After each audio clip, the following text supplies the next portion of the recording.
Hi hello ಎಲ್ರಿಗೂ ನಮಸ್ಕಾರ. ನಾನಿವತ್ತು ಹಾಸನ ಜಿಲ್ಲೆಯಲ್ಲಿರುವಂತಹ ಹಾಸನ ತಾಲೂಕಿನ ಸಾಲಗಾಮೆ ಹೋಬಳಿಯ ಬೀಕ್ನಳ್ಳಿ ಗ್ರಾಮದಲ್ಲಿ ತುಂಬಾ ಪ್ರಸಿದ್ಧವಾಗಿರುವಂತಹ ಶ್ರೀ ಚೌಡೇಶ್ವರಿ ಪುರದಮ್ಮ ಶಕ್ತಿ ದೇವತೆಯ ಕುರಿತು ಮಾಹಿತಿನ ಹೇಳಬೇಕು ಅಂತ ಹೇಳಿ ಅಂದ್ಕೊಂಡಿದ್ದೀನಿ. ಹಾಗೆ ನಾವು ಈ ದೇವಸ್ಥಾನಕ್ಕೆ ಹೊರಟಿದ್ವಿ ಕೂಡ. ನಾವು ಬೆಳಿಗ್ಗೆ ಊರಿಂದ ಒಂದು 6 ಗಂಟೆ ಹಾಗೆ ಹೊರಟ್ವಿ. ಈ ಪುರದಮ್ಮ ದೇವಸ್ಥಾನ ಬೆಂಗಳೂರು ಬಸ್ ನಿಲ್ದಾಣದಿಂದ 199ರಿಂದ 200 ಕಿಲೋಮೀಟ್ರು, ಮೈಸೂರಿನಿಂದ 134 ಕಿಲೋಮೀಟ್ರು, ಹಾಗೆ ಹಾಸನದಿಂದ 22 ಕಿಲೋಮೀಟ್ರ್ ದೂರದಲ್ಲಿದೆ. ಈ ಒಂದು ದೇವಸ್ಥಾನಕ್ಕೆ ಬೇರೆ ಬೇರೆ ರಾಜ್ಯಗಳಿಂದ, ಬೇರೆ ಬೇರೆ ಜಿಲ್ಲೆಗಳಿಂದ ಆಗಮಿಸ್ತಾರೆ. ಅವರು ಮನಸ್ಸಲ್ಲಿ ಏನಾದರೂ ಅಂದ್ಕೊಂಡಿರುವಂಥದ್ದು ನೆರವೇರಿದ್ರೆ ದೇವಿಗೆ ಕೋಳಿ, ಕುರಿ, ಹಂದಿ ಈ ರೀತಿಯಾದಂಥ ಹರಕೆಗಳನ್ನ ಕೊಟ್ಟು ಎಡೆನ ದೇವಿಗೆ ಅರ್ಪಿಸುವಂಥದ್ದು ಮಾಡುವಂಥದ್ದು. ಈ ದೇವಾಲಯ ಸುಮಾರು 200 ವರ್ಷಗಳಿಗಿಂತನೂ ಹಳೆಯ ದೇವಸ್ಥಾನ. ಆದರೆ ಮೊದಲು ಈ ದೇವಿಗೆ ಗುಡಿ ಏನೂ ಇರಲಿಲ್ಲ. ಹಾಗೆ ಕಲ್ಲಿನ ದೇವಿಯಾಗಿದ್ಲು. ನಿರಾಭರಣ ಸುಂದರಿ ಅಂತಾರಲ್ಲ, ಹಾಗೆ ದೇವಿಗೆ ತಾಳಿ ಒಂದು ಬಿಟ್ಟರೆ ಬೇರೆ ಯಾವುದೇ ರೀತಿಯಾದಂತಹ ಚಿನ್ನ ಹಾಕಿರಲಿಲ್ಲ. ಕಲ್ಲಿನಲ್ಲಿರುವಂತಹ ದೇವಿ. ಹಾಗೆ ದೇವಿಗೆ ಹೂವಲ್ಲಿ ಅಲಂಕಾರ ಮಾಡೋರು. ಮೊದಲೆಲ್ಲ ದೂರದಿಂದ ಆಗಮಿಸಿದವರು ಅವರ ಹರಕೆ ಈಡೇರಿದ ಮೇಲೆ ಅವರೇ ಅಡುಗೆ ಮಾಡಿ ಎಡೆನ ದೇವಿಗೆ ಅರ್ಪಿಸಿ ಅವರ ಕುಟುಂಬದೊಂದಿಗೆ ಊಟವನ್ನು ಪೂರೈಸಿ ತೆರಳ್ತಾ ಇದ್ರು. ಆದರೆ ಇತ್ತೀಚೆಗೆ ದೇವಿಯ ಹತ್ರ ಪ್ರಸಾದ ಕೇಳಿದ ಮೇಲೆ ದೇವಿಯ ಅನುಗ್ರಹದೊಂದಿಗೆ ಅಲ್ಲಿ ದೇವಸ್ಥಾನವನ್ನು ಕಟ್ಟಿದ್ದಾರೆ. ಮೊದಲೆಲ್ಲ ಇದ್ದಂತಹ ಭಕ್ತಾದಿಗಳೇ ದೇವಿಗೆ ಪೂಜೆನ ಮಾಡ್ತಾಯಿದ್ರು. ಆದರೆ ಇವಾಗ ಜನಸಂದಣಿ ಜಾಸ್ತಿ ಆಗಿರೋ ಕಾರಣದಿಂದ ದೇವಸ್ಥಾನದಿಂದ ಅಲ್ಲಿ ನೇಮಿಸಿದ್ದಾರೆ. ಸೊ ಅವರು ದೇವಿಗೆ ಪೂಜೆನ ಮಾಡಿಕೊಡ್ತಾರೆ. ಆದರೆ ಎಡೆ ನಾವು ಏನು ಹರಕೆ ಹೇಳ್ಕೊಂಡಿರ್ತೀವೋ ಆ ಎಡೆನ ನಾವೇ ದೇವಿಗೆ ಸಮರ್ಪಿಸಿ ಪೂಜೆನ ಮಾಡಿ ಹೋಗುವಂಥದ್ದು.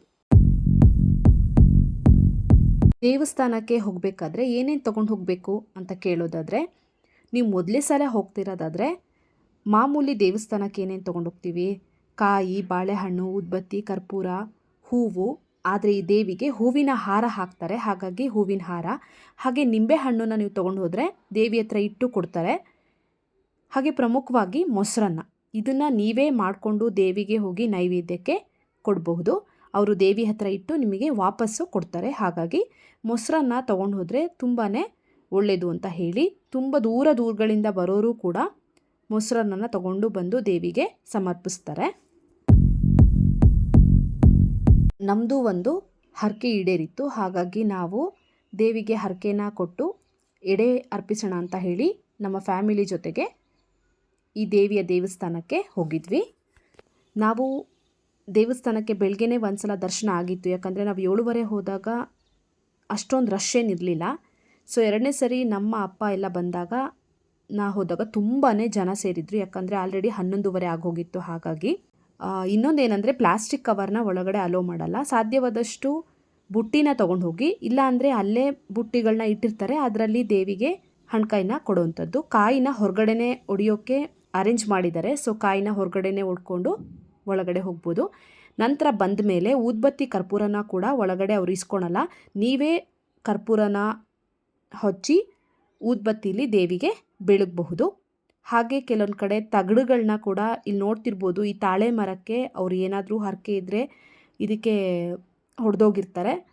ಸೊ ಅಲ್ಲಿರೋರು ಅದನ್ನು ನಂಬ್ಕೊಂಡು ಬಂದಿದ್ದಾರೆ. ಅದು ಅವರವರ ನಂಬಿಕೆಗೆ ಬಿಟ್ಟಿದ್ದಂಥದ್ದು. ಹಾಗೆ ಮದ್ಯಪಾನ ಮಾಡ್ತಾ ಇರೋರು ಕೂಡ ಈ ದೇವಿ ಹತ್ರ ಹರಕೆ ಹೊತ್ತರೆ ಬಿಡ್ತಾರೆ ಅನ್ನೋದನ್ನು ಕೂಡ ಇಲ್ಲಿ ತುಂಬ ಜನ ನಂಬ್ಕೊಂಡು ಬಂದಿದ್ದಾರೆ. ಸೊ ಹೀಗಿತ್ತು ನಮ್ಮ ದೇವಿಯ ಈ ಒಂದು ದರ್ಶನ.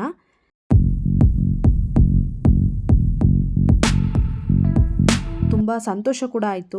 2 ಸರಿ ದರ್ಶನ ಆಯಿತು ನನಗಂತೂ. ಅದಾದಮೇಲೆ ನಾವು ಹರಕೆನ ಒಪ್ಸೋಕ್ಕೆ ಅಂತ ಹೇಳಿ ಹೋದ್ವಿ.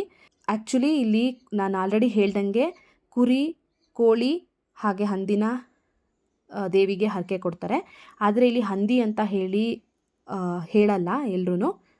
ಬೇಟೆ ಅನ್ನೋ ಪದವನ್ನು ಯೂಸ್ ಮಾಡ್ತಾರೆ. ಹಾಗೆ ಈ ಪುರದಮ್ಮದ ಸುತ್ತಮುತ್ತ ರೂಮ್ಗಳನ್ನ ಕೂಡ ಕೊಡ್ತಾರೆ. ಅಂದರೆ ಅಡುಗೆನ ಮೊದಲೆಲ್ಲ ಹೊರಗಡೆ ಮಾಡ್ತಿದ್ರು. ಇವಾಗ ರೂಮ್ಗಳಿರೋದ್ರಿಂದ ರೂಮಿಗೆ ಒಂದು 3,000 ತೊಗೊತಾರೆ. ಕೆಲವೊಂದು ಕಡೆ ಕೆಲವೊಂದು ಅಮೌಂಟು. ಅಲ್ಲೇ ಪಾತ್ರೆಗಳನ್ನ ಕೂಡ ಇಟ್ಟಿರ್ತಾರೆ ಬಳಸ್ಕೊಳಕ್ಕೆ. ನೀವೇ ಅಡುಗೆ ಮಾಡ್ಕೋಬಹುದು ಅಥವಾ ಅಡುಗೆ ಮಾಡೋರು ಕೂಡ ಅಲ್ಲೇ ಸಿಗ್ತಾರೆ. ಕೆಲವೊಬ್ಬರು ಈ ಒಂದು ನಾನ್ ವೆಜ್ನ ಬಳಸಲ್ಲ. ಹಾಗಾಗಿ ಏನಾದರೂ ಹರಕೆ ಹೊತ್ತಿದ್ದು ಈಡೇರೋದ್ರ ಮೇಲೆ ಅಲ್ಲೇ ಎಡೆ ಮಾಡಿಕೊಡೋರು ಕೂಡ ಸಿಗ್ತಾರೆ. ಎಲ್ಲ ಅಲ್ಲೇ ಸುತ್ತಮುತ್ತ ಇರ್ತಾರೆ, ನೀವು ಅಲ್ಲೇ ಮಾಡಿಸ್ಕೋಬಹುದು. ನಾವು ಅಡುಗೆಯವ್ರಿಗೆ ಆಲ್ರೆಡಿ ಹೇಳಿದ್ವಿ, ಯಾಕಂದರೆ ಜನ ಬರ್ತಾರೆ ಅಂತ ಹೇಳಿ ರಿಲೇಟಿವ್ಸ್ ಎಲ್ಲ. ಸೊ ಹಾಗಾಗಿ ನಾವು ಈ ಥರ ರೂಮ್ ಮಾಡಿದ್ವಿ. ಅವರು ಏನೇನು ಬೇಕು ಥಿಂಗ್ಸ್ ಎಲ್ಲ ಹೇಳಿದ್ರು, ನಾವೆಲ್ಲ ತಂದು ಕೊಟ್ಟಿದ್ವಿ. ಸೊ ಅವರು ಅಡುಗೆಗೆ ರೆಡಿ ಮಾಡ್ಕೊತಾ ಇದ್ರು. ಆ್ಯಕ್ಚುಲಿ ನಮಗೆ ಮಿಕ್ಸಿ ಕೂಡ ತರಕ್ಕೆ ಹೇಳಿದ್ರು, ನಾವು ಮರ್ತೋಗ್ಬಿಟ್ಟಿದ್ವಿ. ನೋಡ್ತಿರ್ಬಹುದು ಅಲ್ಲೇ ಅದನ್ನು ಅಂದರೆ ಕಾಯಿನೂ ತುರಿದು ಮಿಕ್ಸಿನೂ ಮಾಡಿಕೊಡ್ತಾರೆ. ಹಾಗೆ ಶುಂಠಿ ಬೆಳ್ಳುಳ್ಳಿ ಪೇಸ್ಟ್ ಕೂಡ ಹೊರಗಡೆನೇ ನಾವು ಮಾಡಿಸಿದ್ವಿ. ಸ್ವಲ್ಪ ಕಾಸ್ಟ್ ಜಾಸ್ತಿ, ಆದರೆ ಎಲ್ಲ ಅಲ್ಲೇ ಮಾಡ್ತಾರೆ.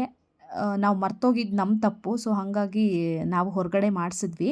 ಹಾಗೆ ಪಾತ್ರೆಗಳು ಕೂಡ ಅಲ್ಲಿ ರೆಂಟಿಗೆ ಕೊಡ್ತಾರೆ. ನೀವು ನೋಡ್ತಿರ್ಬೋದು ಎಲ್ಲ ಪಾತ್ರೆಗಳನ್ನ ಜೋಡಿಸಿಟ್ಟಿದ್ದಾರೆ. ಗ್ಯಾಸ್ ಇದೆ, ಎಲ್ಲದೂ ಇದೆ. ಬಟ್ ಎಲ್ಲದೂ ಕಾಸ್ಟು ಜಾಸ್ತಿನೇ, ಯಾಕಂದರೆ ಅಲ್ಲೇ ಬಳಸಬೇಕಾಗಿರೋದ್ರಿಂದ.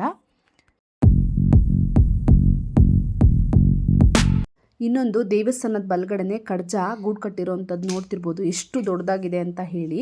ಜೊತೆಗೆ ನಾವು ದೇವಿಗೆ ಹರಕೆಯನ್ನು ಕೊಟ್ಟು ಎಲ್ಲರೂ ಹೋಗಿ ದೇವಿಗೆ ಎಡೆನ ಒಪ್ಪಿಸಿ ಬಂದು ನಾವೆಲ್ಲ ಊಟ ಮಾಡಿಕೊಂಡು ಫ್ಯಾಮಿಲಿ ಜೊತೆಗೆ ಸ್ವಲ್ಪ ಟೈಮ್ನ ಸ್ಪೆಂಡ್ ಮಾಡಿ ನಾವಿಲ್ಲಿಂದ ಹೊರಟು ಹೋಗೋ ಟೈಮಲ್ಲಿ ನಿಮ್ಮ ಹರಕೆ ಏನಾದರೂ ಈಡೇರಿದ್ರೆ ಅಥವಾ ನೀವು ಈಡೇರಿರೋ ಹರಕೆಗೆ ಎಡೆ ಅರ್ಪಿಸಿದರೆ ಒಂದು ಕಾಯಿನ ತಗೊಂಡು ಒಂದು ಸಲ ದೇವಿಗೆ ಕೈ ಮುಗಿದು ಕಾಯಿನ ಒಡೆದು ಬಂದರೆ ಹರಕೆ ತೀರಿದೆ ಅಂತ ಹೇಳಿ. ಸೊ ಹೀಗಿತ್ತು ನಮ್ಮ ದೇವಿಯ ದರ್ಶನ. ಎಲ್ಲ ಮುಗಿಸ್ಕೊಂಡು ನಾವು ಇಲ್ಲಿಂದ ಹೊರಟ್ವಿ. ಊರಿಗೆ ಇನ್ನೊಂದು 11 ಕಿಲೋಮೀಟ್ರ್ ಇತ್ತು. ಅಷ್ಟೊತ್ತಿಗೆ ಒಂದು ಅಪಘಾತ ಕೂಡ ಆಯಿತು. ಆ ಕ್ಷಣಕ್ಕೆ ಏನಾಯಿತು ಅಂತ ಗೊತ್ತಾಗಲಿಲ್ಲ. ಬಟ್ ಗಾಡಿ ಸರಿಯಾಗಿ ಆಕ್ಸಿಡೆಂಟ್ ಆಯಿತು. ಎಲ್ರಿಗೂ ಲೆಗ್ ಇಂಜುರಿ ಆಗಿದೆ. ಬಟ್ ನಾವೆಲ್ಲ ಬದುಕಿದ್ದು ದೇವಿಯ ಒಂದು ಅನುಗ್ರಹದಿಂದನೇ ಅಂತಲೇ ಹೇಳಬಹುದು. ಯಾಕಂದರೆ ಹೊಡೆದಿರೋ ಫೋರ್ಸಿಗೆ ನಾವು ಯಾರೂ ಇರ್ತಿರ್ಲಿಲ್ಲ, ಎಲ್ಲ ಸ್ಪಾಟಲ್ಲೇ ಹೋಗಬೇಕಾಗಿತ್ತು. ಆದರೆ ಆ ದೇವಿ ನಮಗೆ ಪುನರ್ಜನ್ಮ ನೀಡಿದ್ದಾಳೆ ಅಂತಲೇ ಹೇಳ್ಬೋದು. ನಾವು ನಂಬಿದ್ರೆ ಖಂಡಿತ ನಮ್ಮ ಕೈ ಹಿಡಿತಾರೆ. ಸೊ ಇದಿಷ್ಟು ಪುರದಮ್ಮ ದೇವಿಯ ಒಂದಷ್ಟು ಮಾಹಿತಿ. ಇನ್ನೊಂದು ನನಗನ್ಸಿದ್ದು, ಯಾವುದೇ ದೇವಿ ಹರಕೆ ಇರಲಿ, ದೇವಸ್ಥಾನ ಇರಲಿ, ನಿಮ್ಮ ಫ್ಯಾಮಿಲಿನ ಕರೀತಾರೆ ಅಂದಾಗ ತುಂಬ ಫೋರ್ಸ್ ಮಾಡೋಕ್ಕೆ ಹೋಗಬೇಡಿ. ಯಾರನ್ನೂ ಕೂಡ ಇಷ್ಟ ಇದ್ದರೆ ದೇವಿ ಖಂಡಿತ ಅವ್ರನ್ನ ಕರೆಸ್ಕೊತಾರೆ.